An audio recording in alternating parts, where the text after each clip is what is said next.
El tema de hoy es sumamente interesante y agradezco muchísimo a Saúl Arellano Almanza, investigador del Programa Universitario de Estudios de Desarrollo de la UNAM, que esté con nosotros en este su programa a fondo. Gracias, Saúl, por estar con nosotros. Gracias, Mitzi, por la oportunidad. Muchísimas gracias. Y es que le decía que es interesante porque yo recuerdo que cuando se presentó este proyecto en la pasada administración federal de las universidades para el bienestar, Benito Juárez García, pues digamos que en el papel y en esencia sonaban bastante bien, Saúl, darle la oportunidad a jóvenes que habían quedado fuera de las escuelas, poder estudiar, poder tener una educación que además se prometía que iba a ser de calidad y con todos los rangos que debe de tener como tal, pues sonaba bastante bien que se destinara justamente que la preocupación fuera la educación. ¿Qué vemos 6 años después? Muchísimos recursos destinados, pocos alumnos, muchas de estas universidades ni siquiera tienen el registro oficial y que ya tú me dirás cuáles son los riesgos de esta situación o cuáles son las consecuencias que se puede llegar a tener de esta situación y que de alguna forma pues también han sido algo que está en la opacidad y que en un corte de caja, ya en una nueva administración federal, ¿cómo ves desde el inicio ahora cómo ha sido estas universidades para el bienestar? Gracias por la oportunidad de nuevo, Mitzi. Estas universidades, como bien dice, surgen como un intento de respuesta del Estado mexicano a la ausencia de cobertura en educación superior.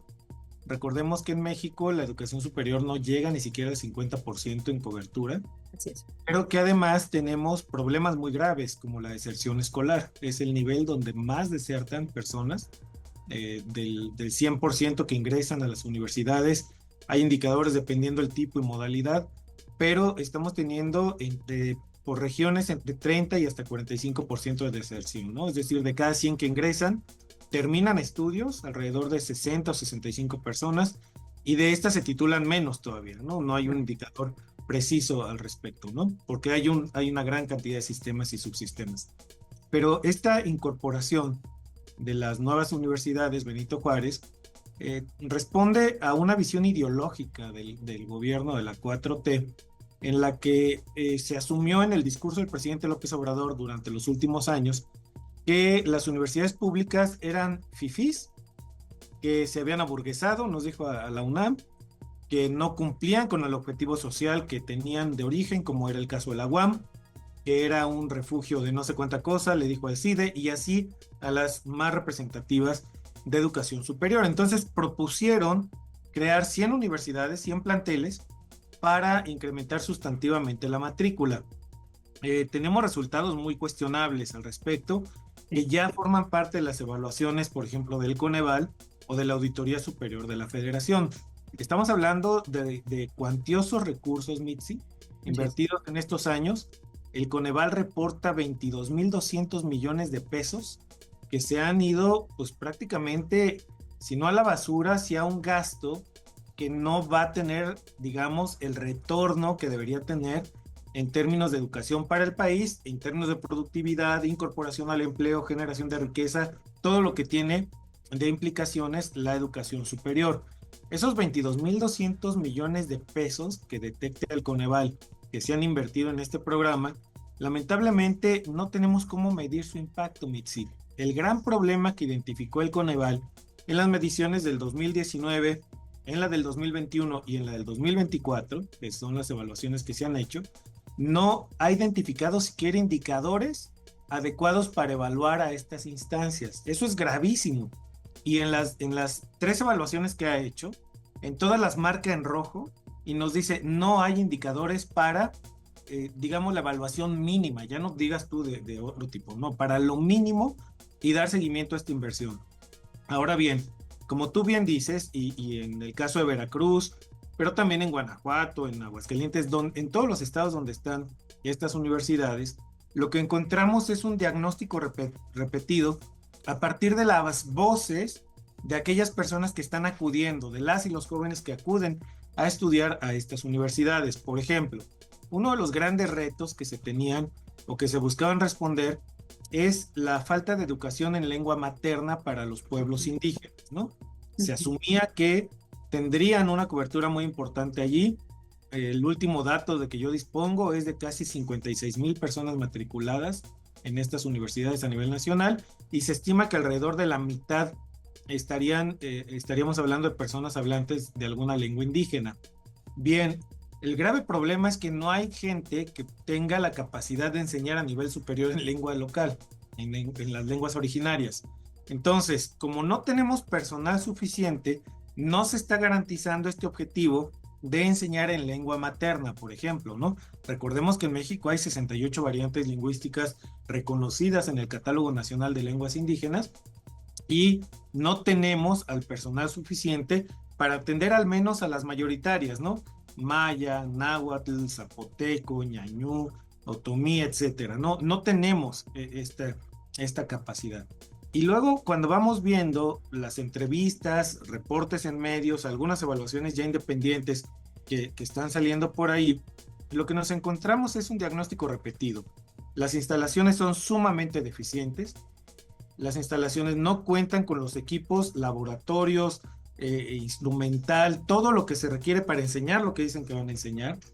Las instalaciones no cuentan a veces ni con baños, ¿no? Esa es la realidad terrible que se ha encontrado en estas instalaciones. Otras no tienen energía eléctrica, unas más no tienen internet. Mitzi, a nivel superior, imagínate una instalación que no disponga de internet. Bueno, es de plano, está en el siglo XIX, ¿no?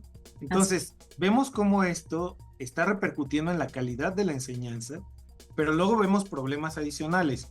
Por ejemplo, no es posible que el Estado ofrezca una educación, un modelo educativo, y no les dé el registro oficial. Esto implica que no van a tener un título profesional, no van a tener una cédula profesional y no van a poder ejercer. Pensemos en áreas tan delicadas como la medicina, que el modelo es, en la malla curricular que vemos ahí en su página de internet, te dice, ¿no? El modelo es medicina social, ¿no? Comunitaria y social, algo así se llama, ¿no? Bueno, lo que nos encontramos en esto es que no existe, mira, la licenciatura se llama Licenciatura en Medicina Integral y Salud Comunitaria, ¿no? Bueno, esta licenciatura no dispone del instrumental mínimo. Una evaluación independiente que se hizo, no recuerdo el nombre de la organización para ser honesto, pero lo que dice esta evaluación es que en donde se enseña medicina no se cuenta ni con baumanómetro, no se cuenta con estetoscopios, no se cuenta con estos aparatos para ver rayos X. O sea, lo más elemental que deberías tener en unas instalaciones donde vas a enseñar una licenciatura en medicina, por ejemplo, ¿no? Ya no hablemos de licenciaturas que tienen que ver con medicina veterinaria y zootecnia, por ejemplo, o ya no veamos otro tipo de, carreras que requerirían trabajo de campo y trabajo de práctica, como las que tienen que ver con sustentabilidad y las que tienen que ver con desarrollo comunitario o desarrollo regional. No hay una estrategia adecuada porque no tienen camiones, Mitzi, no tienen manera de llevar a los jóvenes que están estudiando a realizar prácticas, etc.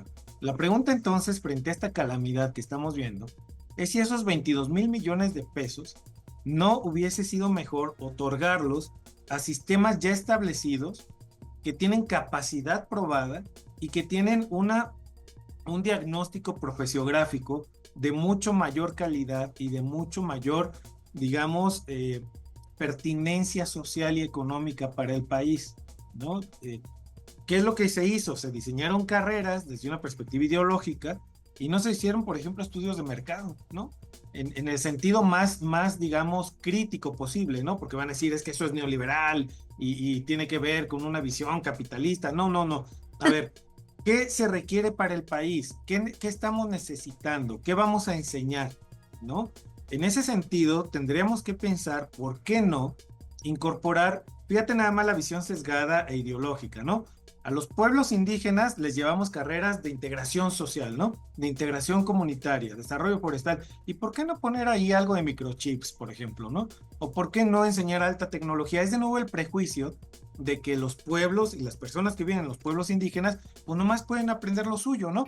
Que se queden con sus tradiciones y me dirán, no, es que tú quieres ideologizarlos y llevarlos a una nueva forma de entender occidental y todas estas cosas a la realidad. No, pensemos por qué no utilizar nuevas tecnologías, nuevas herramientas que les permitan mejorar la defensa de su tierra, mejorar la productividad de su tierra, mejorar capacidades de riego, tecnología del agua, todas estas cosas que requieren de altísima inversión y sobre todo desarrollo de nuevos procesos y de hasta patentes que se puedan estar generando. Entonces, no hay esta visión por el prejuicio ideológico y entonces volvemos a este esquema: carreras pobres para los pobres, carreras más o menos de clase media, pues para los que están en zonas cerquitas a las urbanas, y para la de contar, y el dinero que ahí se vaya. Mira, hay diagnósticos que nos hablan de cómo hay planteles que tienen 2 o 3 aulas preconstruidas y que te las están presupuestando entre 11 y 22 millones de pesos. Sí. Bueno, Caso Perote. por ejemplo, ¿no? Entonces tú ves, y lo repiten en todo el país, lamentablemente, ¿no?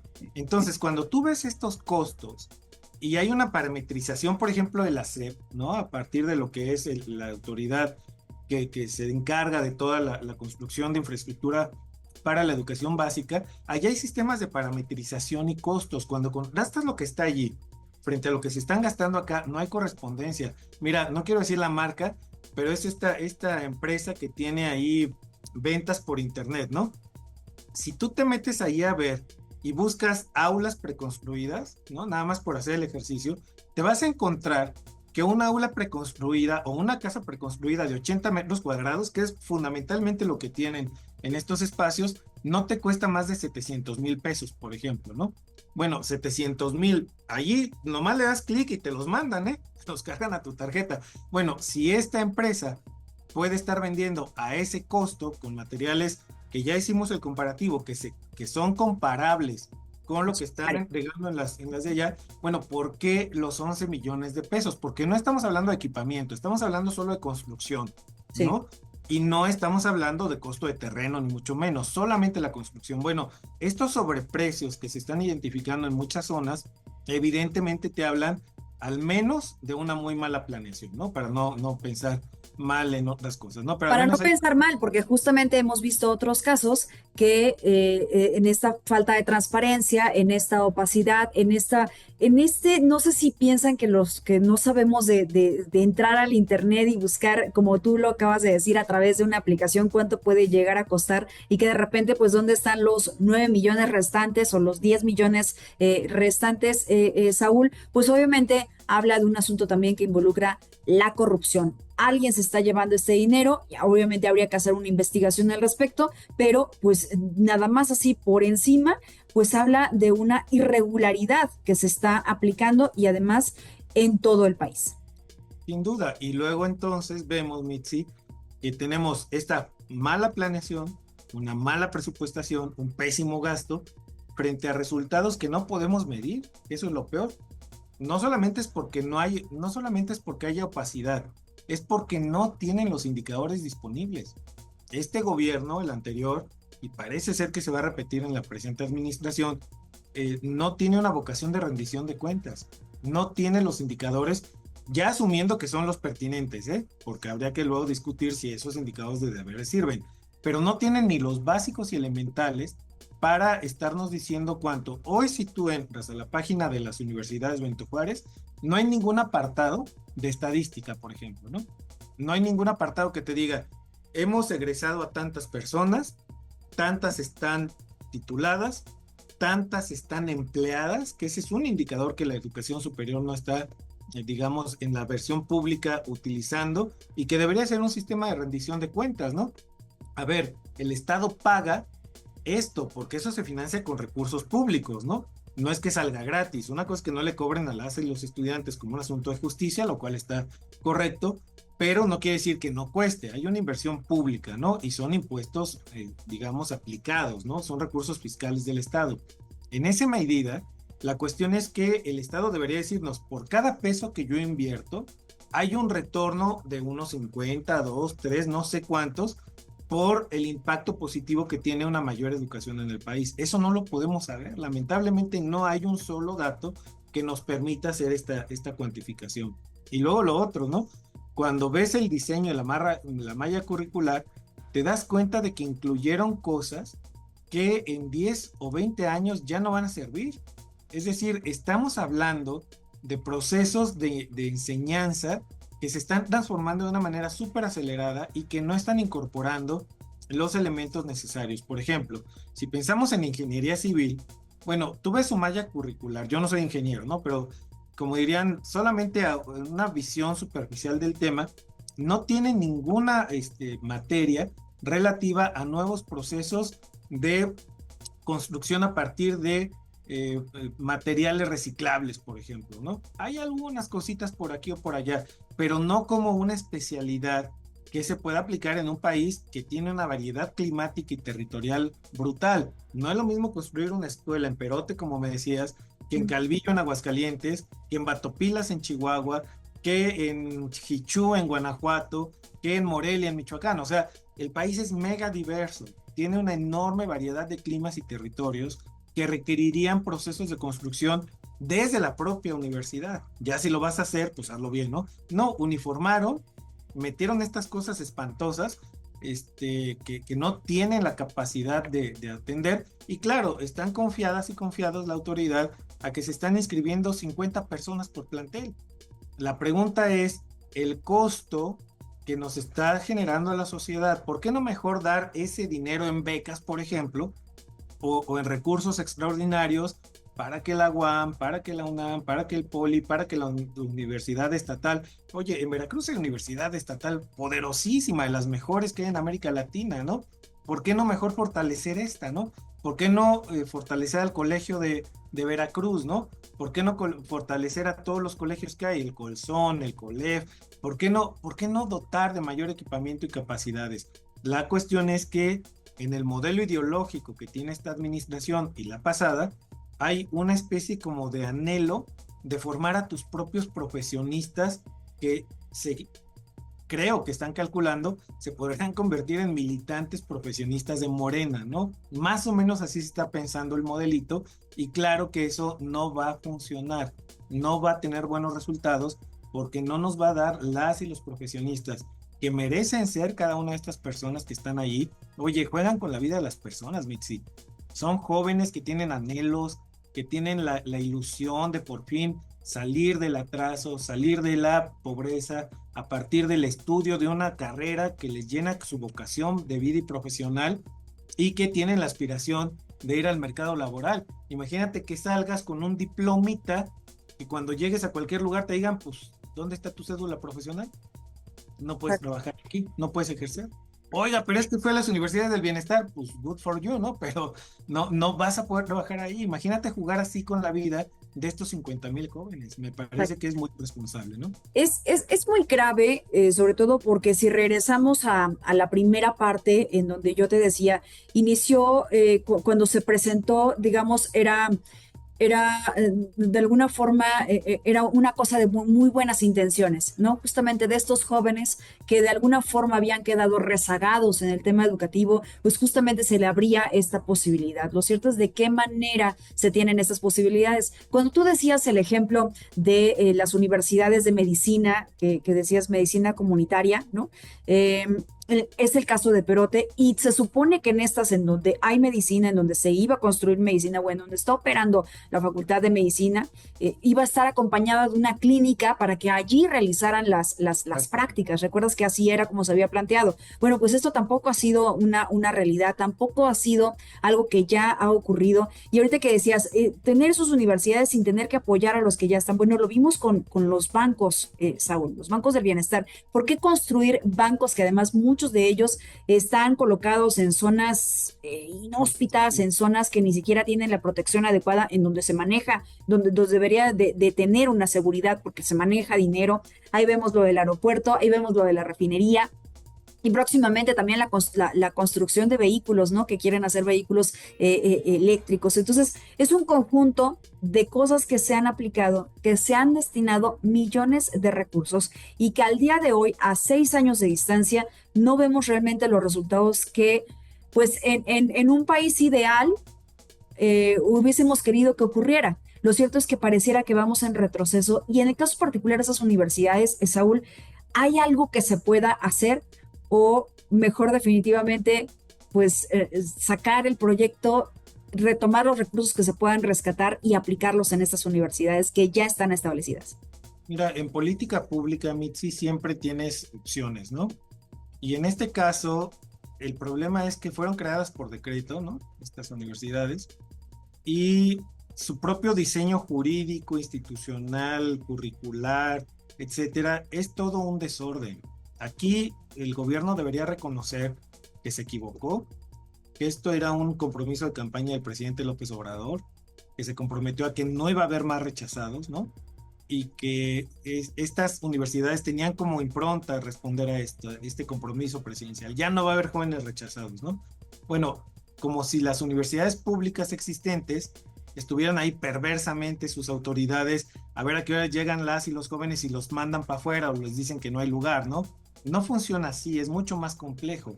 Por supuesto que no hay un apoyo. Mira, te voy a dar el caso de la UNAM. La UNAM durante 2018 al 2024 tuvo un incremento real de su presupuesto del 2%. Sí. Esto logró con ahorros, con becas, con diferentes procedimientos administrativos y ampliando modalidades de enseñanza como la enseñanza virtual, logró ampliar 30% su cobertura, Mixi. Entonces, quiere decir que sí se pueden hacer cosas cuando hay voluntad, cuando hay capacidades, cuando hay la posibilidad de revisar críticamente lo que estás haciendo y ante la adversidad y la austeridad impuesta, bueno, buscas cómo hacerlo, ¿no? Bueno, si la UNAM pudo hacer esto, entonces lo podría hacer el POLI, lo podría hacer la UAM, lo podrían hacer las otras instituciones de educación superior estatales y podríamos avanzar hacia nuevos esquemas de formación híbrida, por ejemplo, ¿no? ¿Por qué? Porque estamos en ciudades que son inhóspitas, enormes, ¿no? El caso de Veracruz, Jalapa, ya son ciudades muy grandes, ¿no? El caso de León en Guanajuato, insisto, Morelia, La Laguna, allá en Torreón, ¿no? Son ciudades enormes donde las y los jóvenes están gastándose de 2 y 4 horas al día de transporte público para ir a atender una modalidad de enseñanza que es propia del siglo XIX, ¿no? Este tipo de herramientas como el Zoom y otras más nos permiten enseñar cierto tipo de carreras que, si bien es cierto, se requiere la presencialidad, no debería ser obligatoria de todos los días. Puedes tener enseñanzas teóricas, prácticas, por ejemplo, un taller de computación, ¿no? Me imagino. Oye, pues eso lo haces con tu computadora, ¿no? Y si estás de manera asistida con una profesora o un profesor, pues lo puedes hacer mejor de una vez en práctica en el equipo de que dispongas, ¿no? Sería más barato dotar de tablets, de computadoras a las y los estudiantes que tenerlos en las aulas, por ejemplo, ¿no? Habría que hacer ese tipo de evaluaciones. Hay algunas que son insustituibles. Medicina, bueno, eso no lo puedes enseñar en línea, ¿no? No sé, hay otras, veterinaria, ¿no? Ingenierías agrónomas, ¿no? Bueno, pues esas tienes que estar ahí con las plantitas, con las vacas, ahí no hay manera. Pero hay otras que sí, ¿no? Por ejemplo, contaduría.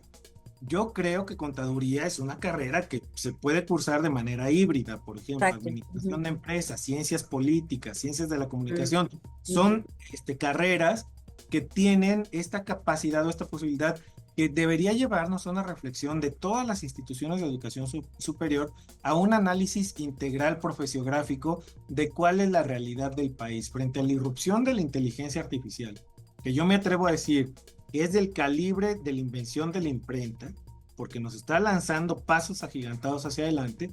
Tendríamos que hacer una revisión crítica de qué tenemos, cuáles son las oportunidades, y México tiene grandes pedagogos, Mitzi, tiene grandes maestras, grandes maestros, grandes profesionistas que destacan a nivel mundial en sus áreas.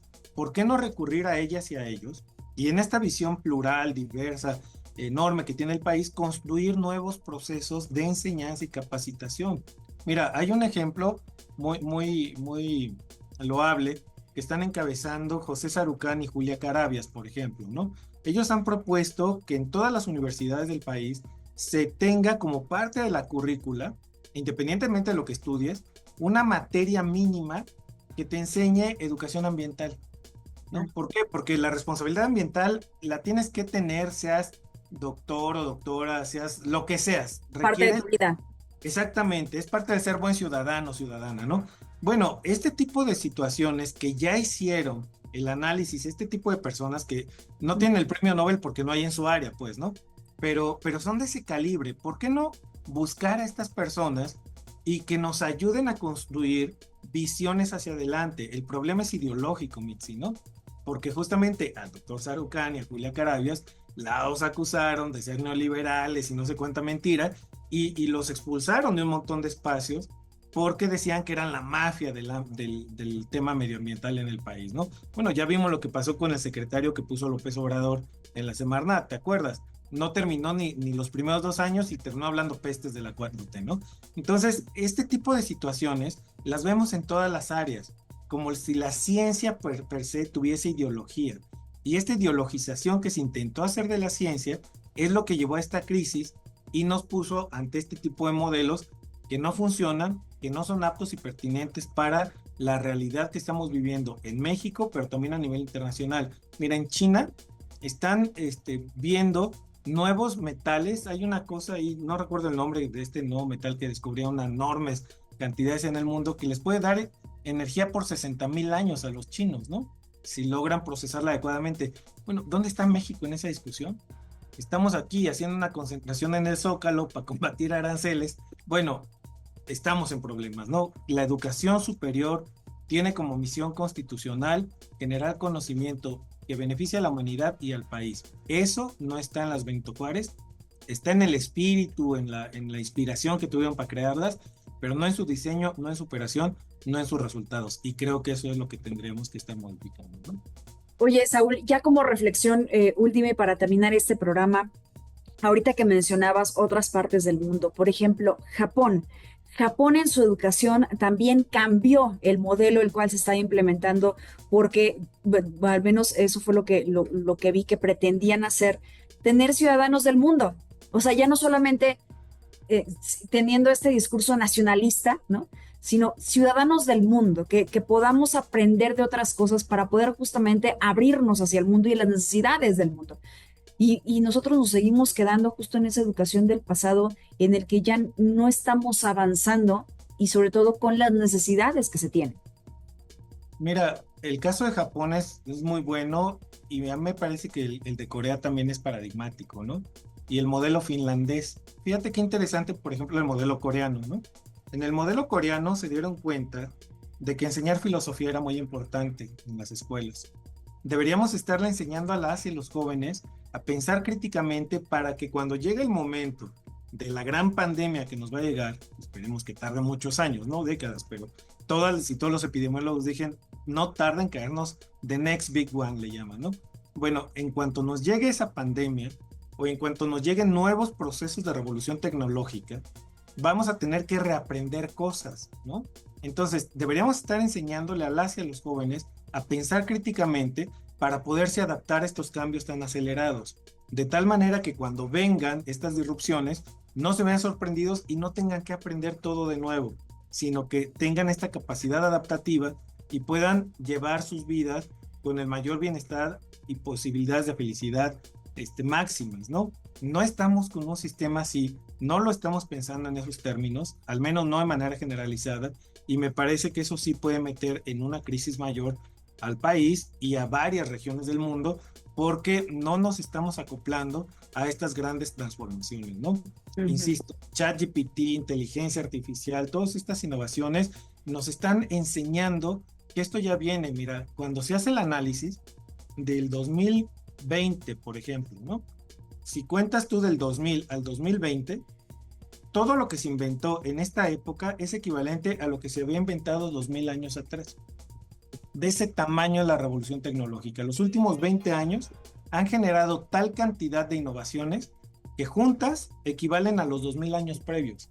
Sí, totalmente. Además, está comprobado que para abatir esa brecha de la desigualdad, que tenemos mucha en nuestro país, pues es justamente que una de las claves es invertir en educación, pero bien hecho, ¿no, Saúl? Bien hecho, y que justamente esto nos está dando. Entonces, creo que es un gran tema que las autoridades federales tienen que tocar. Digo, están un tanto distraídos con todo lo que está ocurriendo con Estados Unidos, pero me parece que se tendría que tomar, sobre todo porque dices, hay vidas de por medio, que son los jóvenes, que ya están, que ya son nuestro presente, nuestro futuro, y entonces, bueno, pues hay que hacerlo. Saúl, yo te agradezco como siempre que hayas estado con nosotros en este espacio.